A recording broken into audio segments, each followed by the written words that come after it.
The sepia-toned photograph sits in a dusty archive box, its edges yellowed with time. At first glance, it appears to be nothing more than another Victorian family portrait, a common practice in 1879, when photography was still a luxury reserved for special occasions. But this image holds a horrifying secret that has haunted historians and criminologists for over a century. This single frame captured the final moments of the Whitmore family, just seconds before their brutal massacre would shock the small town of Millbrook and remain one of America's most disturbing unsolved mysteries. The photograph shows 7 family members arranged in their parlor, with unsettling precision. Patriarch Samuel Whitmore, 42, stands behind his seated wife Margaret, 38, his hand resting protectively on her shoulder. Their 5 children are positioned around them. Eldest daughter Elizabeth, 16, holds baby Thomas, while twins Mary and Catherine, both 12, sit primly with their hands folded. Young Samuel Jr., 8, stands at his father's side, trying to look grown up for the camera. What makes this image so chilling is not what it shows, but what it doesn't show: the shadow of death that was already creeping through their home. Photographer, a traveling portraitist named Jeremiah Hale, had arrived in Millbrook that October morning with his heavy equipment and chemicals. He was known throughout the region for his skill in capturing families in their finest moments, creating lasting memories that would be treasured for generations. But on this particular day, he would inadvertently document something far more sinister than a simple family gathering. According to Hale's journal, discovered decades later in his estate, the Whitmore family had been acting strangely during the session. Margaret kept glancing nervously toward the windows, her smile forced and unnatural. Samuel appeared tense, his jaw clenched even as he attempted to maintain composure for the camera. The children, usually fidgety and excited during such occasions, sat unusually still, as if sensing some unspoken danger lurking just beyond the frame. What Hale didn't know, what none of them knew, was that someone was already inside the house. Hidden in the shadows of the adjoining room, a figure waited patiently for the perfect moment to strike. The killer had been watching the family for weeks, studying their routines, learning their habits, and planning the methodical execution that would claim all 7 lives within minutes of the photograph being taken. The evidence of this presence is subtle but unmistakable when you know what to look for. In the background of the photograph, barely visible through the doorway leading to the kitchen, is a shadow that doesn't belong to any family member. It's tall, lean, and positioned in a way that suggests the person was deliberately staying out of sight, while still maintaining a clear view of the parlor. More disturbing still is the reflection in the mirror, hanging on the far wall, a dark shape that appears to be watching the proceedings with predatory patience. Elizabeth Whitmore seems to sense something is wrong. Her eyes, which should be focused on the camera, are looking slightly to the left, toward the very doorway where the shadow lurks. Her grip on baby Thomas appears tighter than necessary, as if she's instinctively protecting him from some unknown threat. The baby himself, usually fussy during long photographic sessions, is eerily calm, almost as if he too can sense the malevolent presence that has invaded their home. The twins, Mary and Catherine, display a curious synchronicity in their have their heads tilted at exactly the same angle. Both wear identical expressions of barely concealed fear. Years later, survivors from the town would recall that the twins claimed to share dreams and often spoke of sensing when danger was near. Their supernatural awareness, dismissed by adults as childhood imagination, may have been the only early warning system the family had. Young Samuel Jr. stands rigidly beside his father, but his small hands are balled into fists at his sides, a defensive posture that suggests fight-or-flight instincts already kicking in. His eyes dart between the camera and something off to the side, never settling, never relaxing. Even at 8 years old, he seems to understand that this is no ordinary family. Portrait session. Samuel Sr. himself presents the most telling evidence of the family's collective unease. Despite his attempt to appear patriarch and protector, his free hand, the one not resting on his wife's shoulder, hovers near his coat pocket, where, according to police reports found later, he kept a small Derringer pistol. His knuckles are white with tension, and there's a barely perceptible sheen of sweat on his forehead despite the cool October weather. Margaret Whitmore's fear is perhaps the most heartbreaking to observe. Her eyes are wide with terror. She's trying desperately to hide from her children. Her mouth is set in a thin line, not the gentle smile typical of Victorian portraits, but the grimace of someone fighting panic. Her hands, folded in her lap, tremble almost imperceptibly, a detail that becomes obvious only when the photograph is examined under magnification. The room itself tells a story of interrupted normalcy. A tea service sits on the side table, cups filled but untouched, steam no longer rising from the liquid within. A book lies open on the mantelpiece, its pages ruffling slightly from an unfelt breeze or perhaps from the movement of someone passing through the adjoining room. Most unsettling of all is the family's pet dog, a loyal German shepherd named Rex, who was notably absent from the photograph despite being known to never leave the children's side. Jeremiah Hale's technical notes from that day reveal disturbing details about the session itself. The exposure time was unusually long, nearly 30 seconds, instead of the typical 15, because someone kept moving just outside the camera's range, creating subtle vibrations that blurred the initial attempts. Hale assumed it was a servant, going about their duties, but the Whitmores had given their help the day off specifically for the portrait session. Someone else was in the house, someone who shouldn't have been there. The photographer also noted a strange smell in the air, something metallic and acrid that he couldn't identify. Modern forensic experts believe this may have been the scent of the chloroform or other chemical compounds the killer used to incapacitate victims before the final assault. The substance would have been gradually released into the air through the home's heating system, slowly dulling the family's reflexes and making resistance nearly impossible. As Hale prepared his equipment for what would be the final shot, he observed several disturbing changes in the family's behavior. Margaret had begun to sway slightly in her chair, her eyelids growing heavy despite her obvious fear. The children, too, seemed to be fighting drowsiness, their initial alertness giving way to a sluggish confusion that they couldn't understand. Only Samuel Sr. seemed to maintain his vigilance, perhaps due to his larger size and natural resistance to whatever was being pumped into their air. The killer's methodical planning becomes clear when examining the physical evidence that remained. At the scene, every window in the house had been silently prepared with small wooden wedges, not enough to prevent opening, but sufficient to create noise if anyone tried to escape. The doors leading to the outside had been subtly tampered with, their hinges treated with a sticky substance that would cause them to bind at crucial moments. Even the family's neighbors later reported that their own dogs had been restless and agitated throughout the afternoon, as if sensing something amiss at the Whitmore property. What makes this case particularly chilling is the killer's apparent familiarity with the family's routines and relationships. The positioning of family members in the photograph follows their exact typical arrangement during meals and gatherings, information that could only have been obtained through extended observation. The killer knew that Elizabeth always held the baby during formal occasions, that the twins preferred to sit together, that young Samuel always tried to stand beside his father. This wasn't a random act of violence, but a carefully orchestrated execution, planned by someone who had studied his victims with terrifying thoroughness. The photograph itself reveals evidence of the killer's presence through subtle photographic anomalies that weren't understood until decades later. Modern analysis has revealed microscopic traces of foreign substances on the camera lens compounds that suggest someone else handled Hale's equipment while he was temporarily away from it. The killer apparently couldn't resist examining the very device that would document his crime, leaving behind chemical fingerprints that technology of 1879 couldn't detect. More disturbing still are the barely visible scratches on the floor around the family's feet, marks that suggest the furniture had been moved and repositioned multiple times before the photograph was taken. The killer had apparently rehearsed the entire scene, arranging and rearranging the family's positioning until it met some twisted aesthetic vision. This wasn't just murder, it was performance art of the most macabre variety. The actual massacre began less than 3 minutes after Hale finished packing his equipment.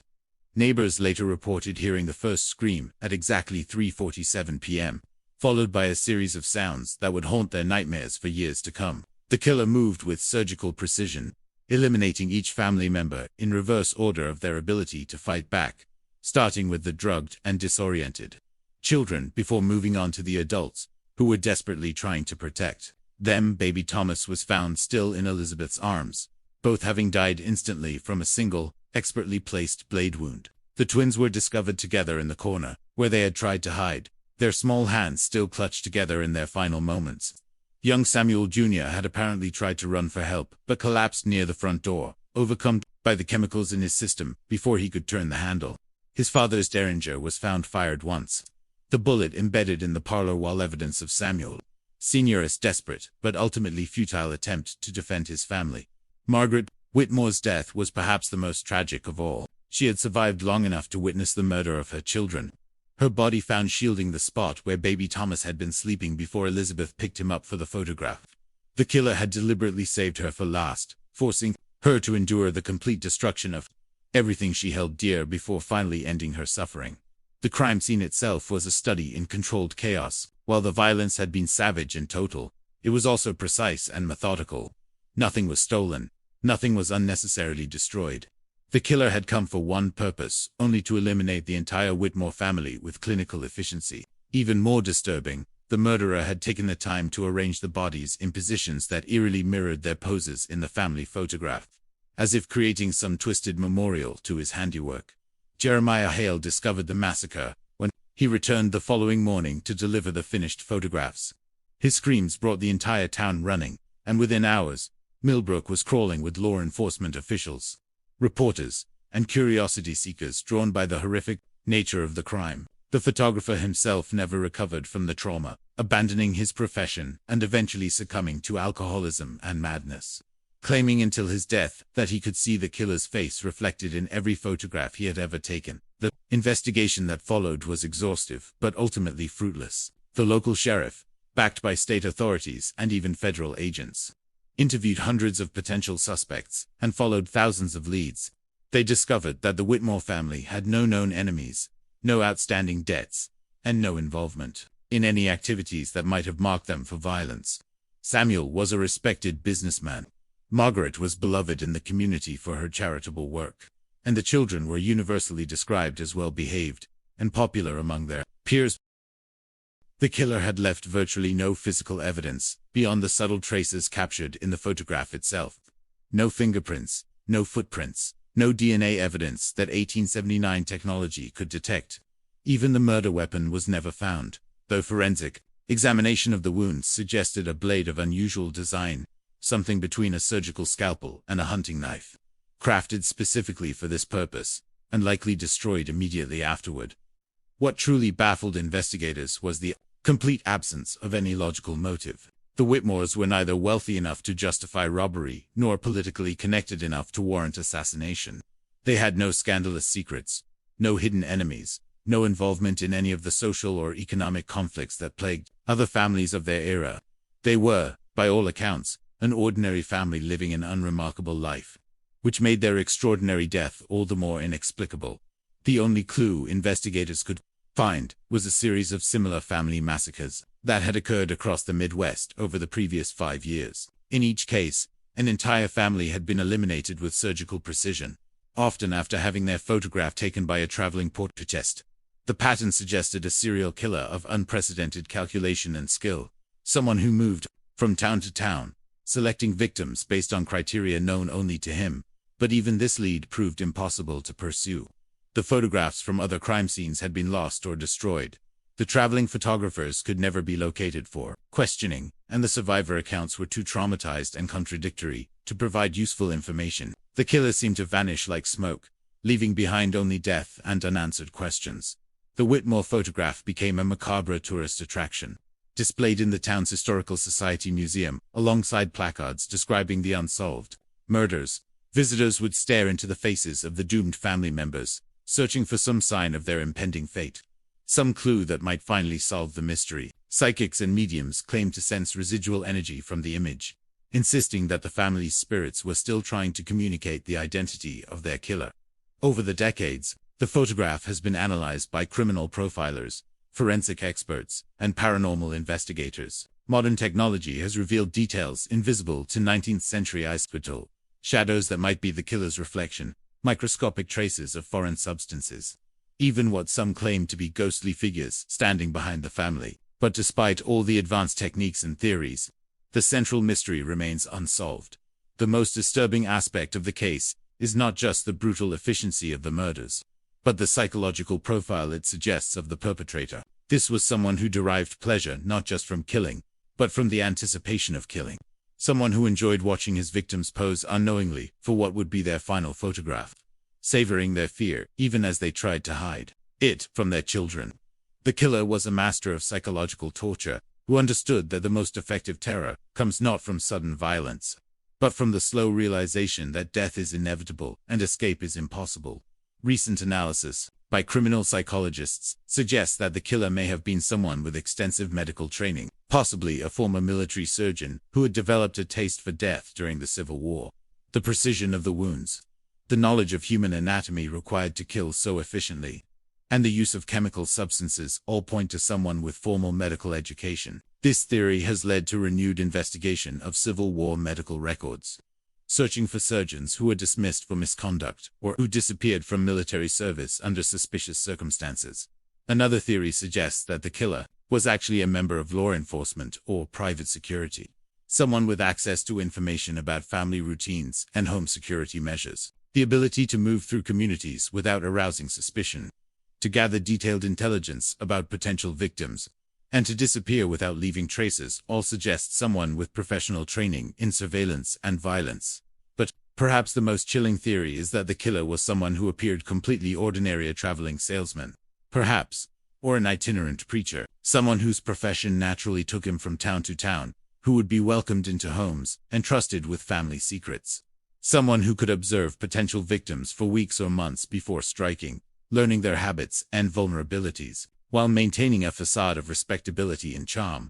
The psychological impact of the Whitmore murders extended far beyond the immediate community. In an era when family portraits were treasured, keepsakes meant to preserve happy memories for future generations, the idea that such an innocent ritual could be corrupted into a death mask traumatized the entire region.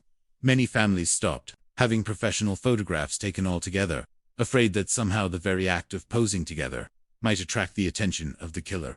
The photograph itself has taken on an almost supernatural significance in local folklore. Some claim that staring at it for too long causes nightmares, headaches, or feelings of overwhelming dread. Others insist that the image actually changes subtly over time, that shadows shift, expressions alter, or new figures appear in the background when no one is looking. While these claims are almost certainly products of suggestion and imagination, they speak to the profound psychological impact that the image continues to have on those who encounter it.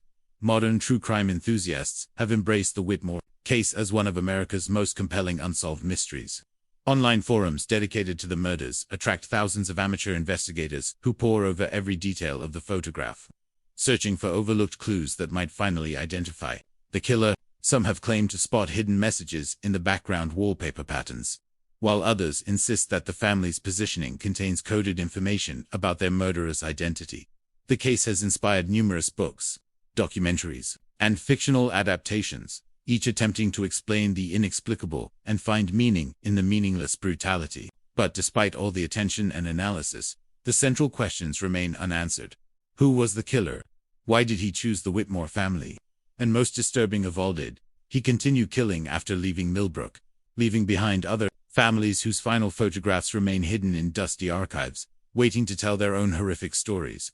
The Whitmore photograph stands as a testament to the fragility of human security and the darkness that can lurk behind the most innocent facades. In those final seconds before the shutter clicked, 7 people believed they were creating a lasting record of their happiness and togetherness. Instead, they were unknowingly documenting their own doom, posing for a portrait that would become their memorial and their murderer's trophy. Today, the photograph remains in the Millbrook Historical Society, still drawing visitors who come to stare into the faces of the doomed family and wonder what thoughts were going through their minds in those final moments of innocence. The image serves as a reminder that evil can strike anywhere, at any time, wearing any face, and that sometimes the most horrifying truths are hidden in plain sight, waiting to be discovered by those brave enough to look beyond the surface and confront the darkness that lies beneath. The mystery of the Whitmore family massacre may never be solved, but their photograph continues to speak across the centuries, bearing witness to their final moments and ensuring that their terror will never be forgotten. In the end, perhaps that is both the killer's ultimate victory and his greatest failure. He succeeded in creating a monument to his evil, but in doing so, he also ensured that his victims would be remembered not just as casualties, but as symbols of innocence destroyed and justice denied. The CPO-turned faces in that 1879 photograph continue to watch us from across time, their eyes holding secrets that died with them, their expressions frozen forever in that last moment before horror became reality. They remind us that evil is real, that monsters walk among us wearing human faces, and that sometimes the most important stories are the ones that end not with answers, but with questions that haunt us long after the final frame has faded to black.